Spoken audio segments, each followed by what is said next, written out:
Bonjour esprit curieux et bienvenue dans ce voyage intellectuel. Aujourd'hui, nous ne parlerons pas d'un livre comme les autres. Nous allons parler du livre qui, selon beaucoup, a inventé notre façon de raconter des histoires. Un livre écrit il y a plus de 400 ans en prison par un soldat manchot.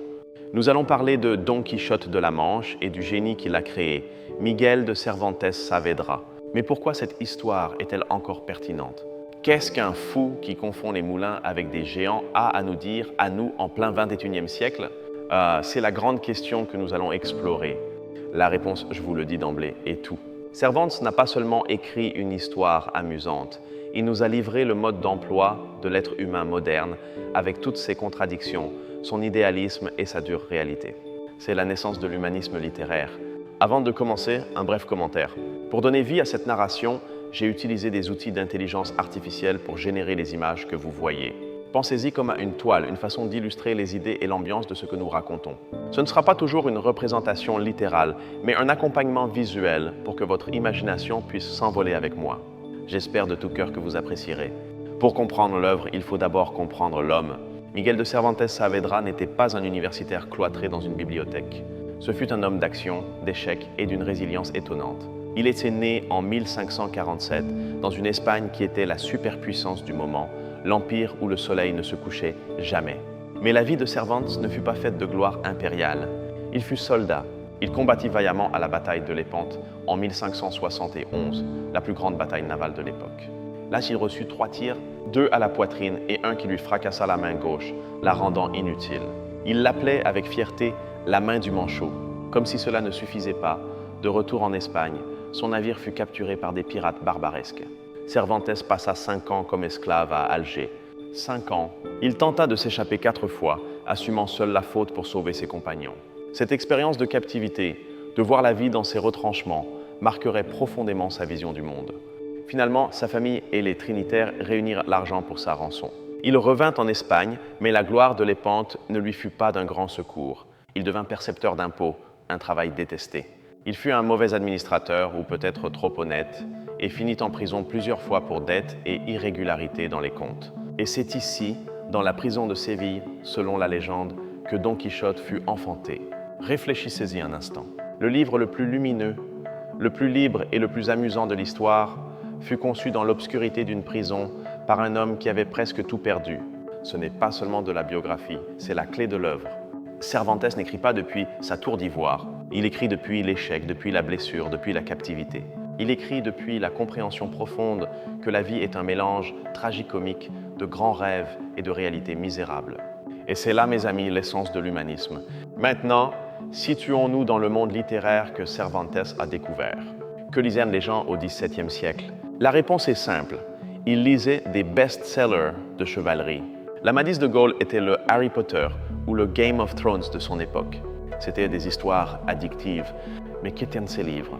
C'étaient des récits de chevaliers errants parfaits, incroyablement forts, toujours vertueux, qui luttaient contre des géants, des dragons et des armées entières. Ils sauvaient des demoiselles parfaites et leur monde était de pure fantaisie, sans nuance. Les personnages étaient aussi complètement plats. Le héros était toujours bon, le méchant toujours mauvais. Il n'y avait pas de doute, pas de crise existentielle, pas d'humanité. C'étaient des archétypes, pas des personnes. La littérature était un divertissement, oui, mais c'était aussi une forme d'évasion absolue de la réalité. Cervantes vit cela et reconnut 2 choses. Premièrement, leur pouvoir addictif. Deuxièmement, leur profond danger. Le danger de croire que le monde est si simple, que la vie s'adapte à ces récits parfaits. Il vit que cette littérature ne préparait pas les gens à la vie réelle, mais les égarait. De plus, les genres littéraires étaient dans des cases séparées et hermétiques.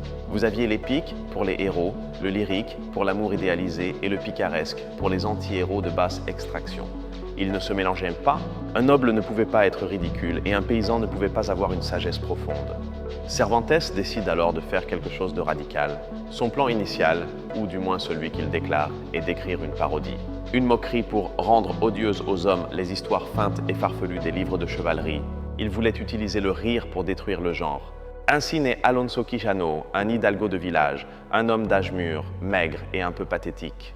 Un type qui lit tellement de ses livres que, littéralement, son cerveau se dessèche et il perd la raison. Il décide de devenir lui-même un chevalier errant.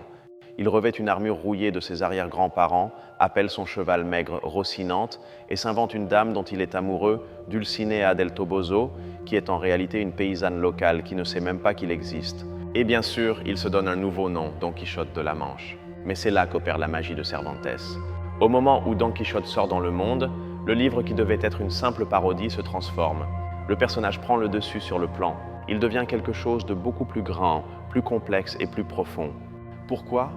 Parce que Cervantes, au lieu de simplement se moquer de lui, décide de le prendre au sérieux. Il décide d'explorer ce que signifie voir le monde à travers un prisme d'idéalisme, même si ce prisme est la folie. Et pour contraster cette folie, il a besoin de la réalité. Et cette réalité a un nom, Sancho Panza. Et avec cela, mes amis, Cervantes invente le roman moderne. Qu'est-ce que j'entends par roman moderne ? Ce n'est pas seulement que c'est une longue histoire, c'est la façon dont elle est racontée. Cervantes brise toutes les règles de son temps et crée un artefact littéraire d'une complexité qui reste stupéfiante. Premier ingrédient et le plus révolutionnaire, le mélange des genres. Dans Don Quichotte, on trouve de tout. On y trouve une parodie de chevalerie, bien sûr, mais vous avez aussi des histoires d'amour pastoral, un roman picaresque, des discours philosophiques, de la critique littéraire. C'est un fourre-tout. Cervantes ne respecte pas les cases hermétiques. Dans son livre, la haute culture et la basse culture dialoguent. Les nobles parlent avec les paysans, les curés discutent avec les aubergistes, et les fous disent les vérités les plus sensées. Tout était mélangé, exactement comme dans la vie réelle. Le critique russe Mikhail Bakhtin a appelé cela la polyphonie, ce qui signifie plusieurs voix. Avant Cervantes, les livres n'avaient qu'une seule voix, celle de l'auteur qui vous disait quoi penser. Dans Don Quichotte, toutes les voix ont leur propre vérité. Le curé a sa vérité, le barbier la sienne, Sancho la sienne et Quichotte la sienne. Cervantes ne nous dit pas qui a raison. Il nous présente le débat. Il nous oblige, nous les lecteurs, à naviguer cette ambiguïté. Il nous traite en adultes. C'est peut-être la première fois dans l'histoire de la littérature que le lecteur est un participant actif, non un récepteur passif. Deuxième ingrédient, la création de personnages ronds. À la différence des personnages plats des romans de chevalerie, Don Quichotte et Sancho Panza changent. Ils évoluent, ils apprennent l'un de l'autre. Ils ressentent la douleur, le doute, la peur et la joie. Ils sont en un mot humains. Sancho commence comme un paysan simple et cupide, qui ne suit Quichotte que pour la promesse d'une insule, une île à gouverner. Quichotte commence comme un fou déconnecté de la réalité. Mais regardez ce qui se passe à la fin du roman. C'est une transformation étonnante. Troisième ingrédient, la métafiction. C'est un terme sophistiqué pour dire fiction sur la fiction. Cervantes brise constamment le quatrième mur, nous rappelant que nous sommes en train de lire un livre. C'est incroyablement moderne. Par exemple, Cervantes feint de ne pas être l'auteur. Il feint d'avoir trouvé le manuscrit de l'histoire, écrit en arabe par un historien mort appelé Cide Hamete Benengeli. Et tout au long du livre, le narrateur interrompt parfois pour se plaindre de la mauvaise façon dont Cide Hamete raconte l'histoire. Cela crée une sensation de vertige. Qui raconte l'histoire? Qui est l'auteur? Est-ce Cervantes? Est-ce le narrateur? Est-ce Cide Hamete? La réponse est toutes les précédentes. Cervantes joue avec la nature même de l'auctorialité et de la vérité. Il nous dit « Ne fais pas aveuglément confiance au narrateur ». Le point culminant de cette métafiction arrive dans la seconde partie de Don Quichotte, publiée en 1615. Et ici, l'histoire devient folle. En 1614, un auteur anonyme sous le pseudonyme d'Avellaneda a publié une fausse suite, un Don Quichotte pirate. Cervantes, au lieu de simplement se fâcher, fait quelque chose de génial. Il intègre le faux livre à sa propre suite. Dans la seconde partie, Don Quichotte et Sancho Panza apprennent que quelqu'un a écrit un livre sur eux. Non seulement cela, mais ils apprennent qu'il existe une fausse suite à leur sujet. Il y a des scènes où Don Quichotte rencontre des personnages qui ont lu le faux livre d'Avellaneda et lui disent « Mais tu n'es pas le vrai Don Quichotte, celui du livre dit autre chose ». C'est la première fois dans l'histoire que les personnages d'une fiction sont conscients d'être des personnages de fiction. C'est quelque chose que nous voyons aujourd'hui dans des films comme Deadpool ou Matrix. Cervantes l'a fait il y a 400 ans. Il déconstruisait la fiction tout en l'inventant. Il nous montrait que la ligne entre la réalité et la fiction est incroyablement mince et perméable. Ainsi, récapitulons. Polyphonie, mélange des genres, personnages ronds qui évoluent et métafiction. Ce ne sont pas seulement des artifices littéraires, ce sont les outils avec lesquels Cervantes construit sa vision de l'humanisme. Parlons de cet humanisme. Quand nous pensons à la Renaissance, nous pensons à un humanisme optimiste, centré sur la perfection de l'homme, comme l'homme de Vitruve de Léonard de Vinci. L'homme comme mesure de toute chose, c'est une vision idéalisée. Cervantes vit un peu plus tard, dans une période plus sombre et désabusée, le baroque. Son humanisme n'est pas celui de la perfection, c'est celui de l'imperfection. C'est un humanisme qui accepte l'être humain non pas tel qu'il devrait être, mais tel qu'il est, avec ses folies, ses contradictions, ses échecs et sa dignité. La plus grande invention de Cervantes n'est pas le roman, c'est le personnage de Don Quichotte. Pourquoi? Parce que Don Quichotte est le premier héros moderne. Et qu'est-ce qui définit le héros moderne? L'échec. Pensez-y, dans tout le roman, Don Quichotte ne gagne pas un seul combat. Il est roué de coups, humilié et ridiculisé constamment. Les héros anciens, comme Hercule ou Lamadis, gagnaient. Leur grandeur résidait dans leur succès. La grandeur de Don Quichotte réside dans sa persévérance. Sa noblesse ne tient pas à vaincre le monde, mais à refuser d'accepter le monde tel qu'il est. Elle réside dans sa capacité à imaginer un monde meilleur. Don Quichotte regarde une auberge, une taverne sale et misérable, et y voit un château. Il regarde une prostituée et la voit comme une demoiselle. Il regarde un moulin à vent et y voit un géant. La question que nous pose Cervantes n'est pas seulement « est-il fou ?» La question est « qui est le plus fou ?» Celui qui voit le monde tel qu'il est et se résigne, ou celui qui voit le monde tel qu'il devrait être et tente de le changer? C'est l'idéaliste. C'est l'homme qui croit que la volonté et l'imagination peuvent transformer la réalité. Et le monde, encore et encore, lui prouve le contraire. Il le met à terre, mais lui, encore et encore, se relève, meurtrit et rejette la faute sur les méchants enchanteurs qui ont transformé les géants en moulins. C'est une métaphore puissante. Combien de fois préférons-nous blâmer une conspiration extérieure plutôt que d'accepter que notre rêve était simplement impossible ou erroné? Don Quichotte est le père de tous les rêveurs, de tous les romantiques, de tous ceux qui luttent pour une cause perdue. Et ensuite, nous avons Sancho Panza. Si Quichotte est l'idéalisme, Sancho est le matérialisme. C'est le réalisme pur. Il est petit, gros, analphabète, lâche et glouton. Sa philosophie est simple. Un tien vaut mieux que deux tu l'auras. Et le ventre plein, on réfléchit mieux. Dans tout livre antérieur, Sancho aurait été un simple bouffon, un pitre pour faire briller le héros. Mais Cervantes lui donne une dignité et une profondeur sans précédent. Sancho est la voix du bon sens. Quand Quichotte attaque les moulins, Sancho est celui qui crie « Regardez votre grâce, ce ne sont que des moulins à vent et non des géants ». Sancho est l'encre qui maintient le roman ancré à la terre. Il voit le sang, ressent la douleur, a faim. Il représente le corps, les besoins fondamentaux, la dure réalité. Sans Sancho, Don Quichotte serait une fantaisie. Sans Quichotte, ce serait une chronique cynique. Mais le vrai génie ne réside pas dans les deux personnages séparément. Il réside dans leur dialogue. Don Quichotte est en essence une longue, très longue conversation entre deux amis qui ne pourraient être plus différents. Et c'est dans cette conversation que la magie opère. Au début, Sancho ne suit Quichotte que par intérêt. Mais peu à peu, quelque chose se produit. Sancho commence à admirer la noblesse de son maître, son désintéressement, sa foi inébranlable en un idéal. Il est gagné par sa folie. Il arrive à un point dans la seconde partie où Sancho, pour faire plaisir à son maître, lui ment. Il lui dit qu'il a vu Dulcinea et la décrit, mais la décrit mal. Et Quichotte se désespère. L'idéaliste se heurte à la pauvre imagination du réaliste. À un autre moment, Sancho en arrive à croire tellement à la magie que lorsqu'il voit son maître vaincu, c'est lui qui tente de l'encourager, suggérant que ce doit être l'œuvre d'enchanteurs. Ce processus est appelé la quichotisation de Sancho. Le réaliste commence à rêver, et l'inverse se produit aussi. C'est la sanchification de Don Quichotte. À travers les conversations, Quichotte commence à absorber le bon sens de Sancho. Il commence à douter. Sa folie devient plus intermittente. Il commence à valoriser l'amitié, la nourriture et le repos plus que les aventures. Cervantes nous montre que l'être humain idéal n'est ni l'idéaliste pur, Quichotte, ni le réaliste pur, Sancho. L'être humain complet est la tension entre ces deux pôles. Nous sommes un mélange de rêve et de chair. Nous avons besoin des idéaux pour que la vie ait un sens, et nous avons besoin de la réalité pour pouvoir la vivre. Ce duo, l'idéaliste fou et son compagnon sage et réaliste, est l'invention la plus copiée de l'histoire de la fiction. Pensez à Sherlock Holmes et Watson, à Frodon et Sam, à Han Solo et Luke Skywalker, à presque n'importe quel duo de buddy movie. Tous, d'une certaine manière, sont les enfants de Quichotte et Sancho. Et qu'en est-il de Dulcinea del Toboso? C'est un personnage fascinant parce qu'en réalité, ce n'est pas un personnage. Elle n'apparaît jamais. C'est une idée, c'est la cause de Quichotte. En réalité, c'est Aldonza Lorenzo, une paysanne de mauvaise humeur qui sent probablement l'ail. Mais pour Quichotte, elle est la plus belle princesse du monde. Il a besoin qu'elle existe pour justifier ses actions. C'est une critique subtile de l'amour courtois, mais aussi une réflexion profonde sur l'idéalisme. Parfois, nous tombons amoureux, non pas de la personne, mais de l'idée, que nous projetons sur elle. Cervantes est également étonnamment moderne dans ses personnages féminins. À une époque où les femmes étaient soit des saintes, soit des prostituées, Cervantes crée des femmes fortes, intelligentes et indépendantes. Comme Marcella, la bergère, qui prononce un discours incroyable sur son droit de n'aimer personne et d'être libre. Cela nous amène au grand thème central du roman qui reste le thème de nos vies, la tension entre la réalité et la perception. Qu'est-ce qui est réel? Ce que nous voyons avec nos yeux ou ce que nous croyons voir?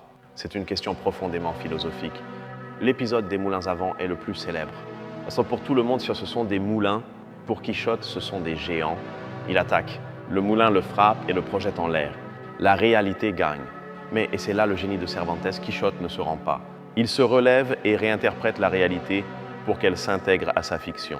Il dit que le sage Freston, son ennemi, les a transformés en moulins à la dernière seconde pour lui voler la gloire. Il impose son récit à la réalité. On ne peut s'empêcher de penser qui d'entre nous ne fait pas cela tous les jours. Nous ne voyons pas le monde tel qu'il est, nous voyons le monde tel que nous sommes. Nos peurs, nos désirs, nos idéologies teignent tout ce que nous percevons. Cervantes fut le premier à articuler cela de manière si claire. Il nous a montré que la réalité n'est pas une chose solide et objective, mais quelque chose qui se négocie constamment. Il y a un autre épisode clé. Quichotte et Sancho voient un nuage de poussière. Quichotte dit que ce sont deux grandes armées sur le point de se battre. Sancho ne voit que des moutons. Il s'approche et effectivement, ce sont deux troupeaux de moutons. Quichotte attaque les moutons pensant que ce sont des soldats et les bergers lui jettent des pierres. De nouveau, l'idéaliste se heurte à la réalité. Mais cet épisode est plus profond. Quichotte commence à nommer les chevaliers de chaque armée. Il s'invente des généalogies entières. Il est littéralement en train de créer un récit épique de rien. C'est le pouvoir de l'imagination humaine, dans sa version la plus pathétique et sublime. Ce choc entre la fiction, la folie de Quichotte et la réalité, la raison de Sancho, est le moteur du roman. Mais Cervantes est trop intelligent pour nous donner une réponse facile, car parfois la folie de Quichotte s'avère plus noble et paradoxalement plus vraie que la raison des autres. Les gens saints d'esprit du roman, les ducs, les curés, les barbiers, sont souvent cruels. Ils se moquent de Quichotte. Ils lui font des farces cruelles. Ils le traitent comme un animal de cirque pour leur propre divertissement. Ils sont cyniques et vides. En contraste, la folie de Quichotte a un but, une éthique. Cervantes nous demande qui est le vrai fou. L'homme qui croit être un chevalier et agit avec honneur, justice et compassion, ou la société saine d'esprit qui le trouve ridicule et qui se fonde sur le cynisme, l'intérêt et la cruauté. C'est une question qui résonne encore aujourd'hui. L'autre grand thème cervantin est la liberté. Ce n'est pas un hasard si Cervantes a passé 5 ans en captivité. La liberté, c'est le thème central de sa vie et de son œuvre. À un moment donné, Don Quichotte dit à Sancho: « La liberté, Sancho, est l'un des dons les plus précieux que les cieux aient donnés aux hommes. » Et il ne parle pas seulement de liberté physique, il parle de la liberté d'être soi-même. La liberté de choisir qui tu veux être, même si le monde te dit que c'est ridicule. La folie de Don Quichotte est, au fond, son acte de liberté suprême. Il décide de ne pas être Alonso Quijano, l'hidalgo ennuyeux, et d'être Don Quichotte, l'aventurier. Il y a un épisode merveilleux où Don Quichotte libère un groupe de prisonniers, des galériens, qui sont enchaînés aux galères. Il leur demande leurs crimes et tous s'excusent. L'un dit que c'était pour amour, un autre pour chanter, avoué sous la torture. Quichotte décide que le monde n'a pas le droit de leur ôter leur liberté et les libère. Et que font les prisonniers à peine libérés? Ils lancent des pierres à Don Quichotte et à Sancho et les volent. C'est un moment tragicomique. Son idéal de liberté se heurte à la dure réalité de la nature humaine. Mais même cela ne l'arrête pas. La leçon n'est pas « ne libérez pas les prisonniers », la leçon est « la liberté est compliquée ». Le roman est, en fin de compte, une méditation sur l'ironie. Cervantes est le maître de l'ironie. L'ironie, c'est dire une chose mais vouloir en dire une autre. C'est la distance entre ce qui est dit et ce qui est su. C'est le langage de la modernité. Don Quichotte est le premier grand texte ironique. Cervantes nous apprend à lire entre les lignes. Il nous enseigne que la vérité est rarement simple ou directe. Il nous apprend à nous méfier des récits grandiloquents et des vérités absolues. Il nous enseigne, en somme, à penser de manière critique. Et il le fait sans nous faire la morale, il le fait en nous faisant rire. Le rire dans Don Quichotte est fondamental. C'est une comédie, du début à la fin. Mais c'est une comédie avec un fond de tristesse. Nous rions de Quichotte, mais nous rions aussi avec lui. Et à la fin, nous ressentons une profonde tendresse pour lui. L'humour de Cervantes n'est pas un humour cynique qui détruit, c'est un humour humaniste qui comprend. Cervantes nous donne la permission d'être ridicule. Il nous donne la permission d'échouer. Il nous dit que la vie n'est pas une épopée héroïque, mais une comédie d'erreurs, et que la seule façon d'y survivre est avec un mélange d'idéalisme, de réalisme, d'ironie et surtout de compassion. Et comment se termine cette histoire? À la fin de la seconde partie, Don Quichotte est vaincu, non par un géant, mais par un de ses voisins déguisé en chevalier, le chevalier de la Blanche Lune. Il est vaincu non par la force, mais par une ruse. La condition de la défaite est qu'il doit retourner dans son village et cesser d'être chevalier errant pendant 1 an. Pour Quichotte, c'est pire que la mort. C'est la destruction de son identité. Il rentre chez lui malade et vaincu. La réalité, finalement, l'a vaincu. Sur son lit de mort se déroule la scène la plus triste et la plus belle. Don Quichotte retrouve la raison. Il se réveille un matin et déclare qu'il n'est plus Don Quichotte de la Manche, mais Alonso Quijano, le bon. Il renie les livres de chevalerie et demande pardon. C'est une fin dévastatrice. Le héros renonce à son rêve. La réalité a gagné, mais qui est à ses côtés, pleurant inconsolablement? Sancho Panza. Le réaliste, et Sancho le supplie de ne pas mourir, il lui dit « Ne mourrez pas, votre grâce, sortons au champ vêtus de berger. » Pensez-y. Au moment final, les rôles se sont complètement inversés. Le fou est redevenu sage et est prêt à mourir. Et le sage est devenu un rêveur et lui offre une nouvelle fantaisie, une nouvelle fiction pour continuer à vivre. La quichotisation de Sancho est complète. Alonso Quijano meurt sain d'esprit. Mais Cervantes, dans son génie, s'assure que le nom qui perdure soit celui de Don Quichotte. Le monde se souvient du fou, pas du sage. Il se souvient du rêve, pas de la réalité. C'est le triomphe final de l'idéalisme, précisément à travers son échec. Quel est donc l'héritage de Cervantes? Il est immense. Littéralement, tout le roman occidental qui a suivi est d'une certaine manière une réponse à Don Quichotte. Cervantes a posé l'ADN du roman. Il a créé l'archétype. Les romancières du 19e siècle, comme Flaubert avec Madame Bovary, qui est une Don Quichotte féminine, ou Dostoïevski avec L'idiot, le prince Mishkin est un Quichotte russe, étaient obsédés par lui. Ils virent en Cervantes le maître de la psychologie humaine. Les modernistes du XXe siècle, comme Borges ou Kafka, virent en lui le maître de la métafiction, du labyrinthe entre la réalité et le rêve. Borges a dit que lui et Cervantes étaient les 2 seuls auteurs à avoir créé, à travers leurs personnages, des archétypes universels. Cervantes nous a enseigné qu'un roman pouvait être un miroir non pas pour refléter la réalité de manière plate, mais un miroir qui chemine, comme l'a dit Stendhal, qui reflète la boue du chemin et aussi le bleu du ciel. La boue est Sancho, le ciel est Quichotte. Il nous a enseigné que la compassion est la forme la plus haute d'intelligence. Il nous a enseigné que nos défauts, nos folies et nos échecs ne sont pas quelque chose à cacher, mais qu'ils sont la source même de notre humanité.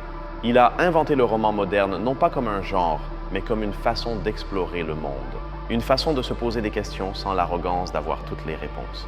Don Quichotte n'est pas un livre de réponses, c'est un livre de questions.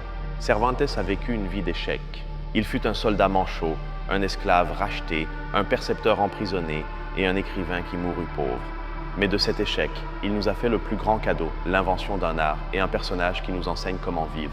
Il nous enseigne que, même si le monde est un endroit cynique, cruel et matérialiste, cela vaut toujours la peine de lutter pour l'idéal, même si c'est sur un cheval maigre, avec une armure rouillée et avec un écuyer qui ne pense qu'à manger. Cela vaut la peine d'être, ne serait-ce que pour un jour, un chevalier errant. En résumé, lire Cervantes aujourd'hui, c'est lire notre propre origine. C'est comprendre que la modernité est née de l'ironie, du dialogue entre le rêve et la réalité, et de l'acceptation profonde de notre humanité imparfaite et contradictoire. Don Quichotte n'est pas le premier livre moderne, c'est le livre qui nous a rendus modernes. Alors la prochaine fois que tu verras quelqu'un lutter pour une cause perdue ou rêver éveillé, ne te moque pas si vite. Peut-être es-tu en train de voir un descendant direct de Don Quichotte de la Manche. Et peut-être que le monde a besoin d'un peu plus de cette folie. Un grand merci de m'avoir accompagné dans cette profonde plongée dans le monde de Cervantes. Ce fut un honneur d'explorer ces idées avec vous. J'espère que vous l'avez trouvé aussi fascinant que moi. Si tu as aimé cette analyse, s'il te plaît, envisage de t'abonner à la chaîne et d'activer les notifications. Et j'adorerais te lire en commentaire quel est ton moment préféré de Don Quichotte ou quel autre géant de la littérature aimerais-tu que nous explorions. À la prochaine, esprit curieux.